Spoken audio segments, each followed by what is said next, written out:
수강생 여러분 안녕하세요.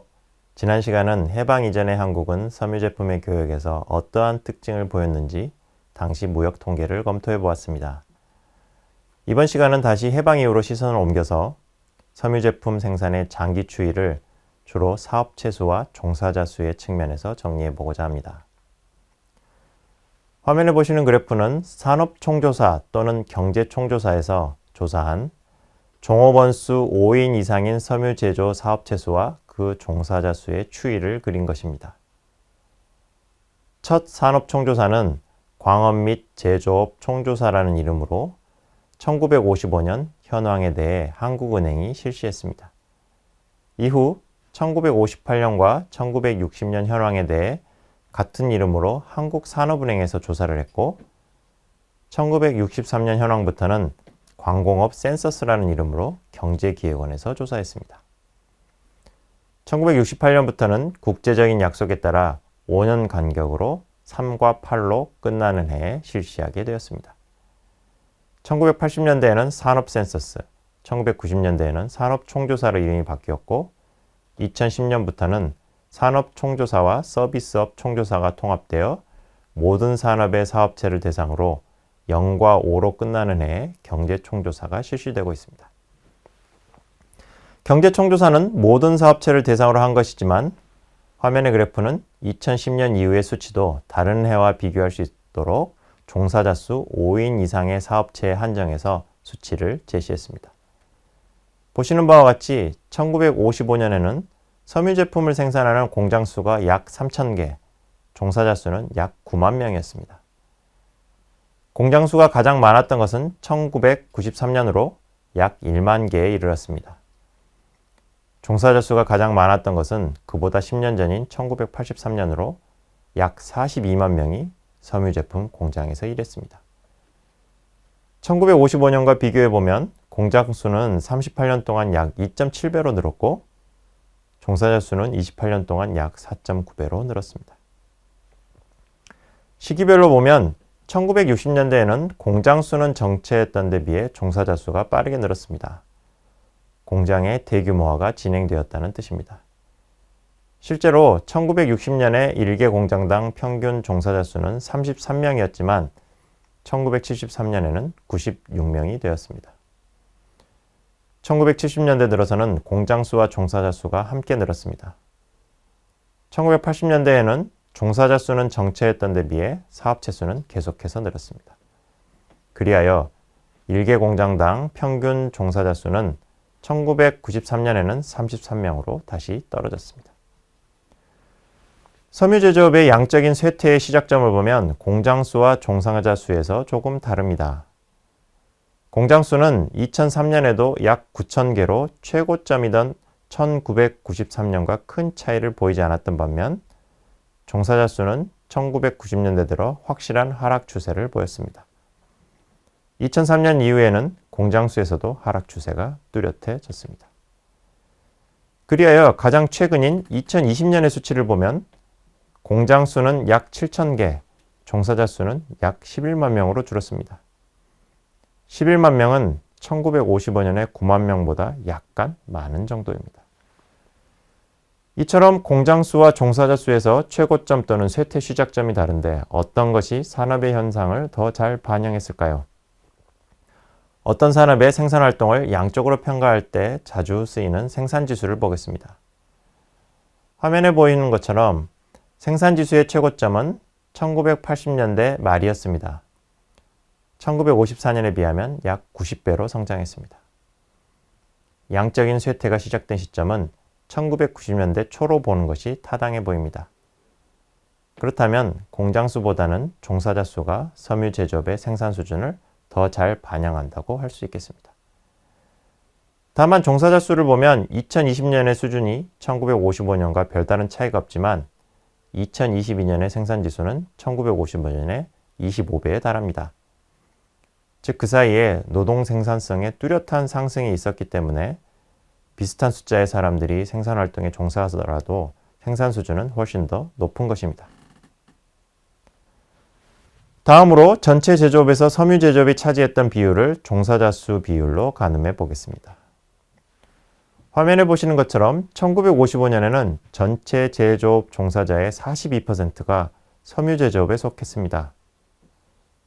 생활필수품인 옷의 재료를 국산화하는 것이 그만큼 중요했고, 당시 한국의 상공인들과 한국 정부, 미국 원조 당국이 섬유 산업의 수입 대체를 위해 노력했다고 할 수 있겠습니다.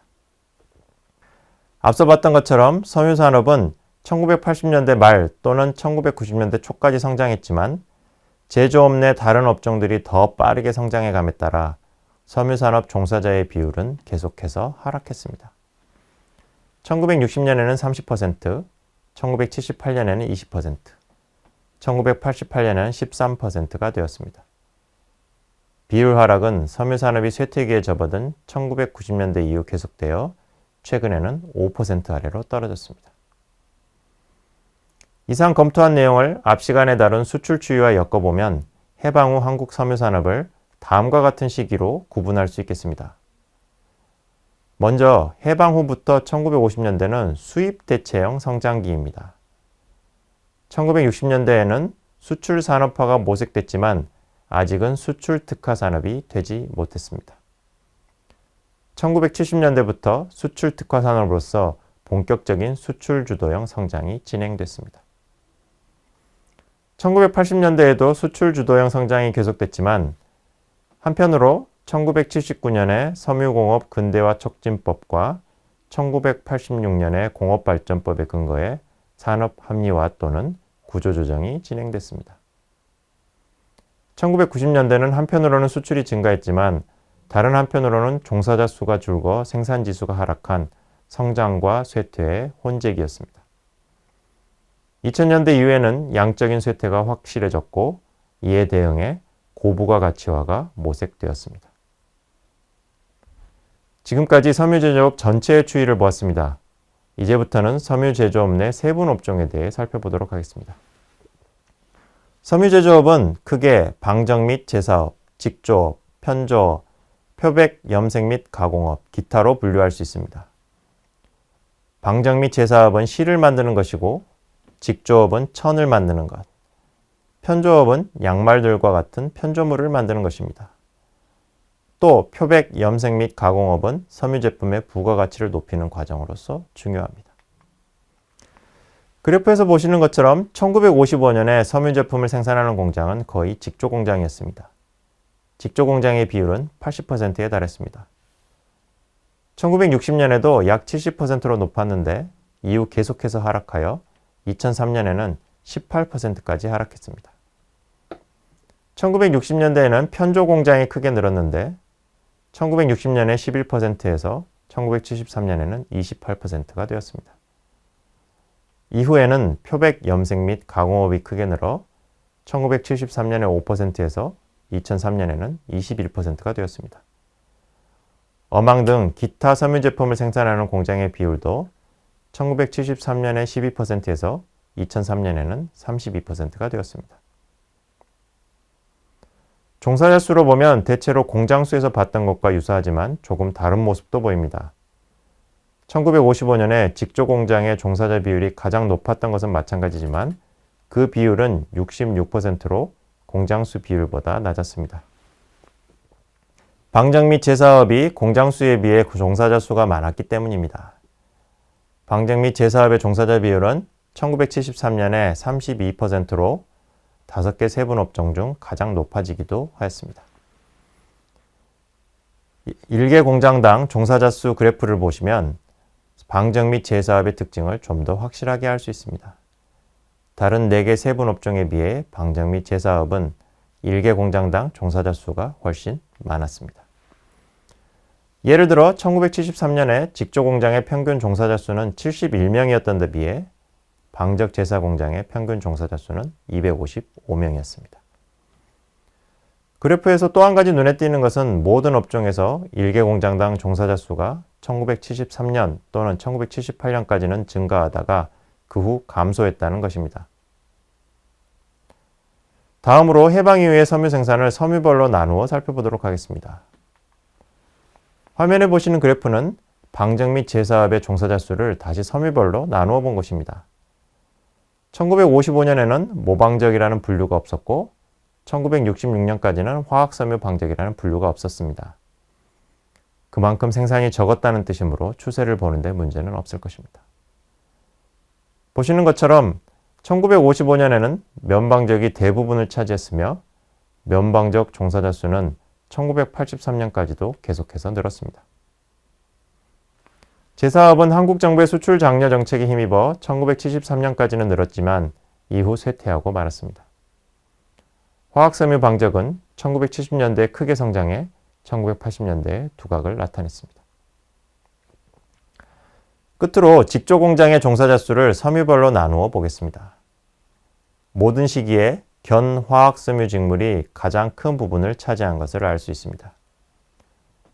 특히 1980년대까지 성장하는 과정에서 면직물 공장 종사자 수는 정체했던 반면에 견화학섬유 직물 공장 종사자 수는 크게 늘었던 것이 눈에 띕니다. 1973년과 2003년에는 견직물과 화학섬유 직물이 다시 분류되어 있고 1955년의 경우 제가 광업 및 제조업 사업체 명부를 보고 직접 분류한 것이 있습니다. 이에 따르면 견화학섬유 직물 공장 종사자 수 중 1955년에 92%, 1973년 79%, 2003년 85%가 화학섬유 직물 공장에서 일하고 있었습니다. 따라서 1980년대까지 직조업의 성장은 대부분 화학섬유 직물 생산에서 나타났다고 할 수 있겠습니다. 이번 시간은 해방 이후 섬유 제품 생산의 장기 추이를 주로 사업체 수와 종사자 수의 측면에서 정리해 보았습니다. 다음 시간은 다시 해방 이전으로 돌아가서 섬유 제품 공장 수와 종사자 수의 추이를 검토해 보겠습니다.